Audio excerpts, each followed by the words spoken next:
Caros amigos, estamos iniciando nosso programa Nos Caminhos da História. Vamos falar hoje sobre o primeiro 100 anos dos portugueses no território do Rio Grande do Sul, o primeiro século da nossa história, que vai de 1737, quando foi fundado o Rio Grande, até 1835, quando começa a Revolução Farroupilha. Este período é o nosso tema de hoje. Volto em seguida, não saia daí.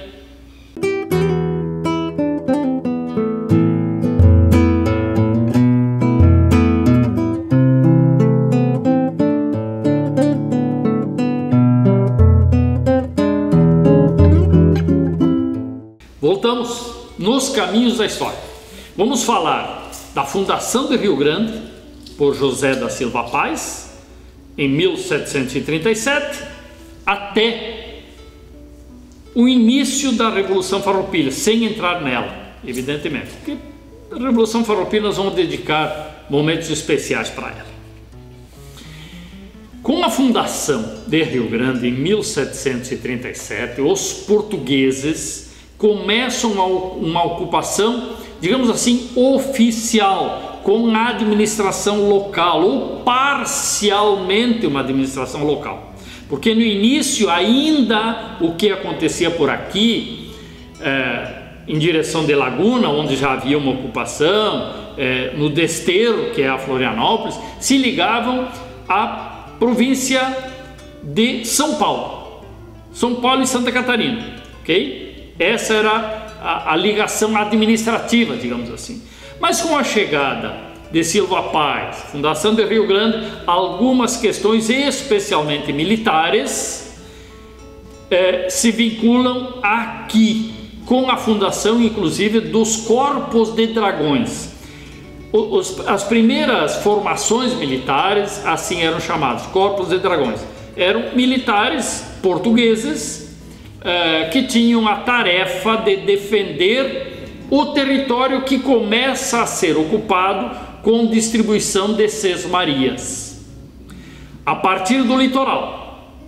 Primeiro todo o litoral, desde Torres até o Chuí, entrando o Chuí adentro até o Forte de São Miguel, que fica em território uruguaio atualmente, e um avanço lento, mas progressivo, para o interior, em direção de Rio Pardo. E Rio Pardo não é por acaso que se torna uma ocupação importante, é por conta que Rio Pardo tem uma localização geográfica que favorecia a chegada. Naquele momento histórico não há estradas, não há pontes, não tem como circular, a movimentação é feita a cavalo, tá? Ou de a pé, mas de a pé a dificuldade é muito grande, não tem como atravessar rios com carretas, então tudo é levado em lombo de mula, lombo de cavalo, tá? Ou pelos rios, pelas barcaças, pelos pequenos barcos, pequenos navios que circulavam na Laguna dos Patos, que é um espelho d'água extremamente importante. Aliás, o nome Laguna dos Patos tem a ver com os índios patos, tá? Índios patos que faziam parte do grande grupo Guarani ou Tupi-Guarani, que é o mesmo grupo que os jesuítas reduziram e depois tornaram missioneiros esses índios lá nas missões. É do mesmo grupo.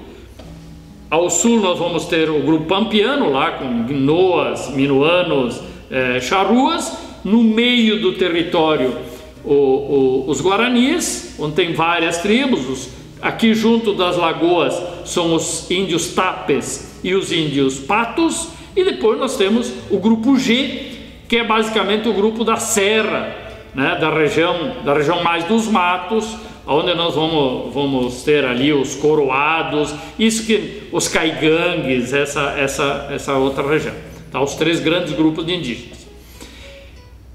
Portanto, a Lagoa dos Patos, ou Laguna dos Patos, o estuário do Guaíba e os canais de água representados pelo Rio dos Sinos, pelo Rio Jacuí, pelo Rio Taquari, são as vias de locomoção no território sul-rio-grandense, que começa a ser ocupado, a ser tratado. Muito bem. Os portugueses, eles, entre 1737 e 1777, que coincide lá com o Tratado de Santo Ildefonso, durante esse período de 40 anos, a instalação portuguesa é especialmente militar. Ocupações militares, tá? Territórios militares, tá? Gerência militar, que acaba fortalecendo de tal forma a ocupação do território que cria uma barreira aos interesses espanhóis, que também tinham interesse econômico aqui por conta do gado. Nós temos entre os povos que viviam lá nos 7 povos das missões e o litoral, nós temos todo esse trânsito de gaúchos, de gaudérios que caçavam gado e que começavam os conflitos com a distribuição de sesmarias. Ocorre que em Portugal e na Espanha, na Europa, há um acordo, há toda uma conjugação de interesses que resulta no tratado chamado Tratado de Madrid de 1750. O que dizia esse tratado no que interessa para nós? Que os portugueses deveriam entregar a colônia Sacramento, lá na margem esquerda do Rio da Prata, em troca dos 7 povos das missões. Só que não combinaram isso com os índios e com os padres jesuítas. E quando quiseram executar esse plano, que era transmigrar todos os jesuítas espanhóis e os índios para a região da colônia Sacramento, e os portugueses mudariam os seus cidadãos portugueses daquela região para as missões, quando começa a demarcação e começa digamos assim, um processo de forçar essa troca, os jesuítas se rebelam com o apoio dos padres jesuítas espanhóis. Os índios formam tropas com algum treinamento militar e resistem a esta troca. Resistem a isso. E isso vai criar um episódio, vai dar margem a um episódio que nós chamamos de Guerra Guaranítica. Mas antes de começar a Guerra Guaranítica, nós vamos ter, por conta desse tratado, a chegada dos açorianos. Os casais açorianos chegam no Rio Grande do Sul para ocupar as missões que seriam desocupadas pelos índios missioneiros. Só que os açorianos que chegam por terra, porque eles desembarcaram quase todos no Desterro, em Florianópolis, e vêm por terra, chegam a Porto Alegre, chegam no Rio Grande do Sul, chegam no território sul-rio-grandense, e não tem ainda o território das missões ocupadas, e eles vão ficando na região de Porto Alegre. Os açorianos que entraram por Rio Grande, pelo canal de Rio Grande, também ficam na região de Rio Grande, Pelotas, Canguçu, naquela região. Tá? Eles não conseguem ir para as missões, por quê? Porque os índios estavam rebelados naquela região. Os açorianos, eles trazem para o Rio Grande do Sul, eu diria assim, 2 coisas importantes, ou 3 coisas importantes que mudam a configuração social. Eles trazem a agricultura do trigo, eles introduzem o trigo aqui, que aqui não havia, Eles trazem um novo conceito de família com a formação das clãs familiares, porque aqui os gaúchos que aqui existiam não tinham esse conceito de família que nós temos hoje.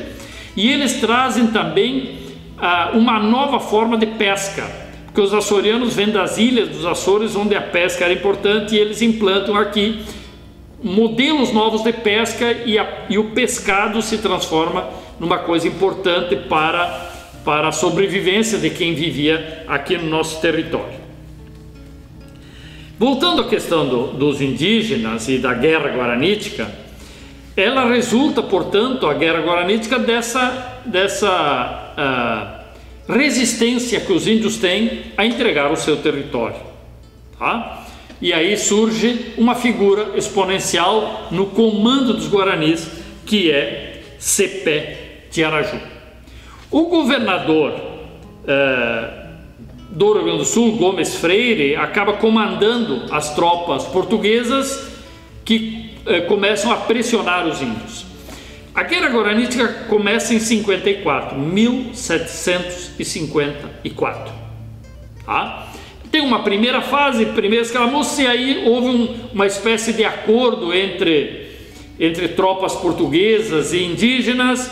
Há digamos assim, um recesso, um pequeno armistício, né? E que serviu para que os portugueses e os espanhóis se organizassem.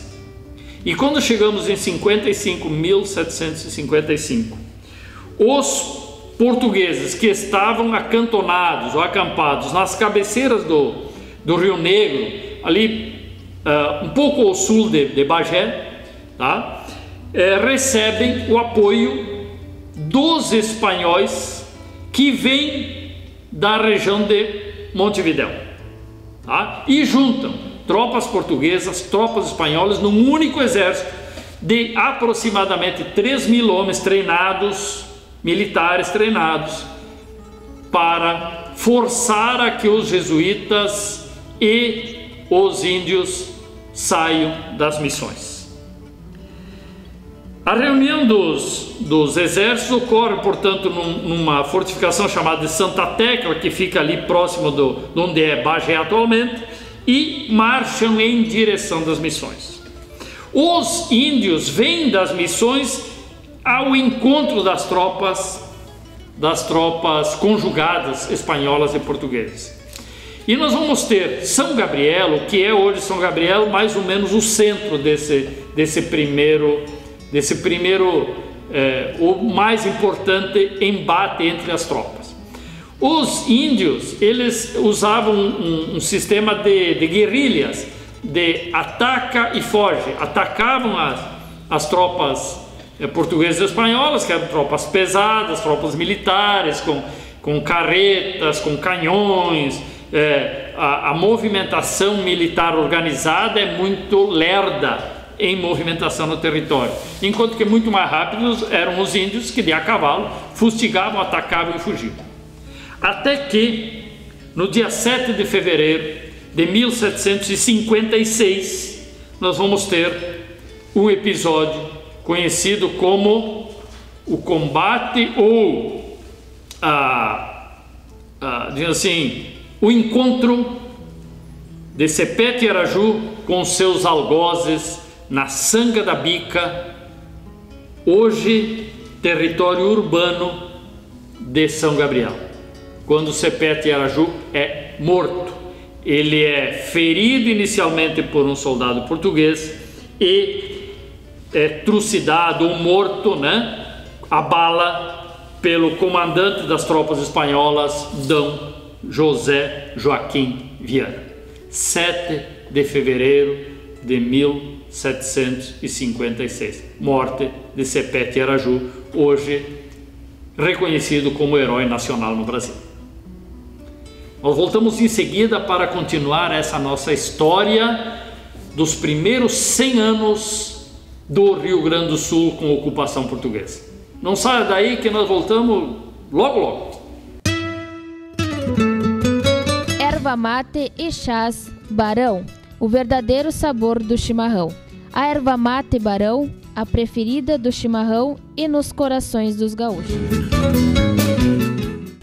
Voltamos nos caminhos da história, falando dos primeiros 100 anos do Rio Grande do Sul. 100 anos de ocupação portuguesa, com tropas militares portuguesas, desde a fundação do Rio Grande. Nós dizíamos, no final do bloco anterior, que Cepete Araju foi morto em 7 de fevereiro de 1756. Muito bem. Os espanhóis e portugueses tinham aproximadamente 3.000 homens. Os indígenas eram em torno de 1.500. 1.500 indígenas. Uma tropa muito bem armada, treinada, e uma tropa voluntariosa. Os indígenas eram voluntariosos, eram bons cavaleiros, mas eles não tinham armas de fogo, eles só tinham flechas, arcos, flechas, alguns tacapes, algumas lanças. E eles se encontram, as duas tropas se encontram, os indígenas sob o comando aí de Nicolau Nhanguiru. Nicolau Nhanguiru foi que sucedeu, ocupou o lugar de Cepete, morto 3 dias antes. E no dia 10 de fevereiro nós vamos ter a Batalha do Caiboaté, próximo de onde é a cidade de São Gabriel hoje, no interior de São Gabriel, ocorre essa Batalha do Caiboaté. Não foi bem uma batalha. Se nós formos verificar os relatos de Gomes Freire, que era o comandante português, nós vamos ver que houve um massacre.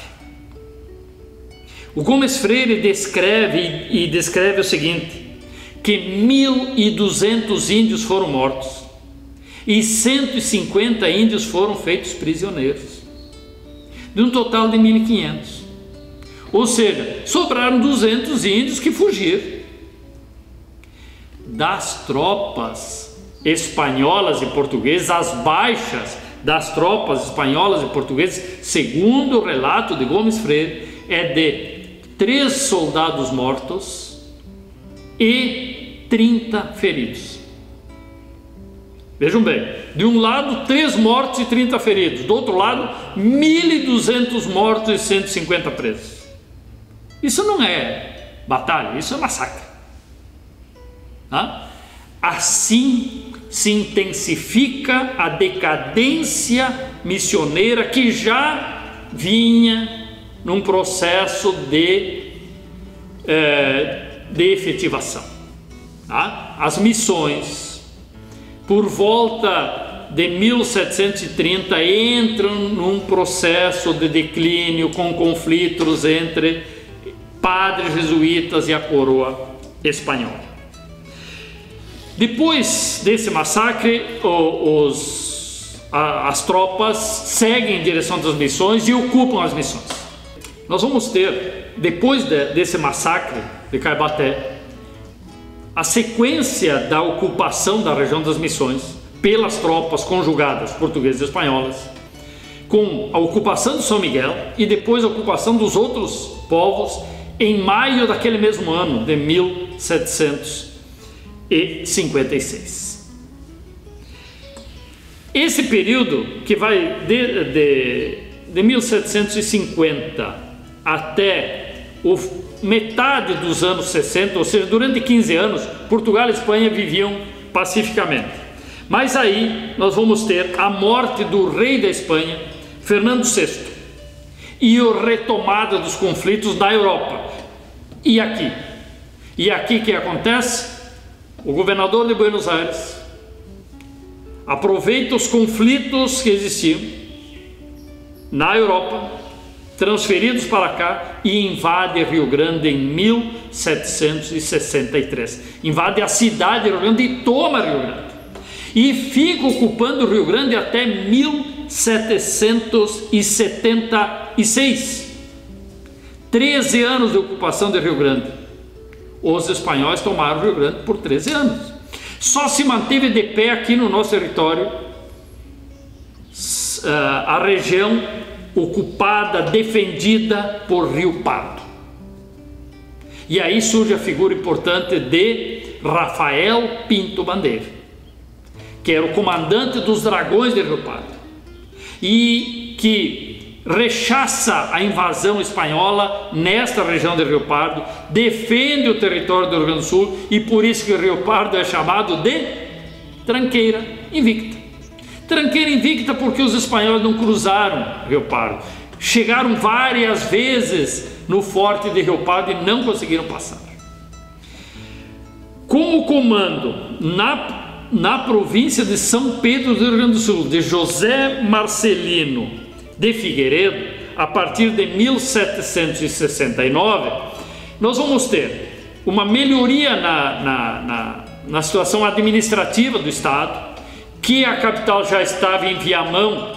Com a invasão do Rio Grande, a sede da província se transferiu para Viamão. E Marcelino transfere de Viamão para o Porto dos Casais e dá o nome de Porto Alegre. Quando nós tratamos num outro episódio da história de Porto Alegre, já tratamos dessa história aí, tá? Da instalação de Porto Alegre, que acontece em 1773. Em 73, tá? E em 76, Marcelino comanda uma retomada do território rio-grandense com apoio de Rafael Pinto Bandeira, e aí eles tomam o Forte de Santa Tecla, tomam o Forte de São Miguel e retomam Rio Grande. A retomada de Rio Grande acontece também com o apoio de uma esquadra portuguesa comandada por um inglês, né? MacDougall, acho que esse é a pronúncia, tá? Que invadem, entram em Rio Grande, cercam Rio Grande, ficam 30 dias com o cerco de Rio Grande até os espanhóis se renderem. Os espanhóis se rendem e são autorizados a voltar para Buenos Aires, só que eles saem pelo canal de Rio Grande com seus navios e não vão para Buenos Aires, sobem e invadem Florianópolis, invadem o Desterro. Estamos falando de 1776. E aí nós vamos ter um novo acordo, um novo tratado entre Portugal e Espanha de 1777, chamado de Santo Ildefonso. O que combinaram? Os espanhóis devolveriam para Portugal o Desterro, Florianópolis, e Portugal deixaria sob o domínio espanhol a colônia Sacramento e as missões. Ou seja, por esse tratado de Santo Ildefonso, o território do Rio Grande do Sul era dividido mais ou menos ao meio. Se nós traçarmos uma linha que vai mais ou menos do Chuí, aproximadamente o Chuí, em direção de São Borja, de Itaqui, o que ficasse para o sul nessa região seria de domínio espanhol, e o que ficasse para norte e leste de domínio português. Tenhamos em mente que toda a região do nordeste do Rio Grande do Sul, a região da Serra, era completamente desocupada, tida como uma terra quase impossível de ser ocupada naquele momento, tá? Estamos falando ainda do final do século XVIII.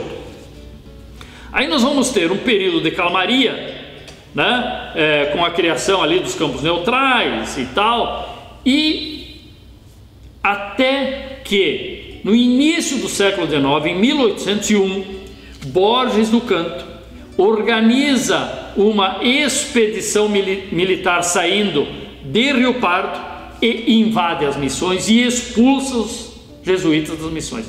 As missões foram tomadas pelos portugueses, portanto, em 1801. Quando os espanhóis, os argentinos especialmente, dizem que eles têm um território que lhes pertence e que está ocupado por estrangeiros, eles se referem às Ilhas Malvinas, mas se referem também às missões. As missões são de ocupação portuguesa há pouco mais de 200 anos. De 1801 até hoje, tá? São 218 anos, somente que os portugueses têm domínio da região das Missões. A partir daí, nós vamos ter uma mudança na configuração do território. Vamos lembrar que logo depois, 1808, chega no Brasil Dom João VI, fugindo de Napoleão Bonaparte, que invade a Espanha e invade Portugal. A partir de 1809, a província de São Pedro do Rio Grande do Sul é elevado à condição de capitania geral, ou seja, aqui tem uma autonomia administrativa efetiva a partir de 1809, já com várias cidades ou várias freguesias existentes. As missões estavam dominadas. Nós vamos ter a consolidação de espaços ocupados por tropeiros, seja no primeiro caminho, o caminho do litoral, que aberto ainda no início do século XVIII. Depois o caminho que segue de Viamão em direção da Serra Gaúcha e vai em direção de Lages, caminho de tropeiros, onde são criadas várias ocupações, por exemplo, Santo Antônio da Patrulha e São Francisco de Paula. O caminho das Missões, que sai lá de Cruz Alta, aí surge Carazinho, Passo Fundo, o Campo Castelhano, o Campo Português, aquela região ali de Lagoa Vermelha, Vacaria, e dali em direção também de Lages. Ou seja, o território começa a ganhar uma configuração diferente. E aí nós temos as províncias espanholas começando seus processos de emancipação a partir da Bolívia, a partir do norte, a Venezuela, a Bolívia, o Peru, o Paraguai, até a Argentina, que proclama as províncias que hoje formam a Argentina, começam a proclamar suas independências por volta de 1810. O Uruguai é uma ocupação da Comandância de Buenos Aires. E o Uruguai passa a ser uma área de disputa entre 1808 aproximadamente, com a chegada de Dom João VI, até a independência do Uruguai, que acontece em 1828. Durante esses 20 anos, nós vamos ter conflito permanente. Tropas portuguesas invadindo a região do Uruguai, chegando até Montevidéu, invadindo Montevidéu, muitas vezes com acordos com caudilhos uruguaios, e a Argentina tentando manter esse território. Por conta disso, nós vamos ter, em 1821, a ocupação efetiva do Uruguai por parte de tropas portuguesas. Tá? Tropas portuguesas. O Brasil ainda era uma colônia portuguesa, 1821. E o Uruguai anexado ao Brasil, com o nome de Província Cisplatina. Em 1822 temos a independência do Brasil, e o Brasil passa a ser um império, o primeiro império, né? Com Dom Pedro I como imperador do Brasil. Dom João VI tinha voltado para Portugal. Dom Pedro I proclama a independência, e aí o território espanhol pertence ao Brasil. Em 1825, um grupo de uruguaios proclama a independência do Uruguai. Sobre essa história nós temos que tratar num outro momento, tá? Mas os 33 orientales proclamam a independência do Uruguai em 1825. Decorre daí uma guerra entre tropas brasileiras, aí não se fala mais em tropas portuguesas, porque o Brasil já era um império, e tropas argentinas, tá? E nós temos a Guerra da Cisplatina.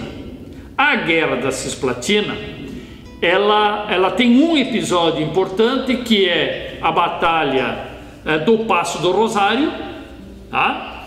Ou também chamada de batalha do Ituzaingó, tá? Lá no que hoje é o município de Rosário, no Rio Grande do Sul, tá? E depois dessa batalha, alguns meses depois, um acordo entre Brasil e Argentina, e concedida a independência do Uruguai, que passa a ser denominado República Oriental do Uruguai, criada, como dizem alguns historiadores, como uma espécie de algodão entre os cristais, fazendo essa separação entre Brasil e Argentina, e surge o Uruguai no meio como um território independente.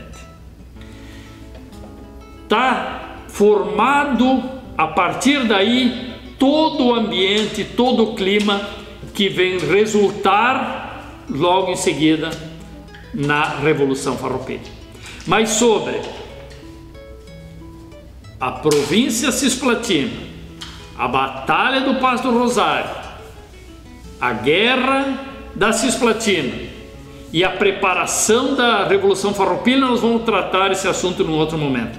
E a Revolução Farroupilha será assunto aqui nos Caminhos da História logo logo. Ficamos por aqui. Foi um prazer poder conversar com cada um de vocês. Até a próxima oportunidade. Logo ali.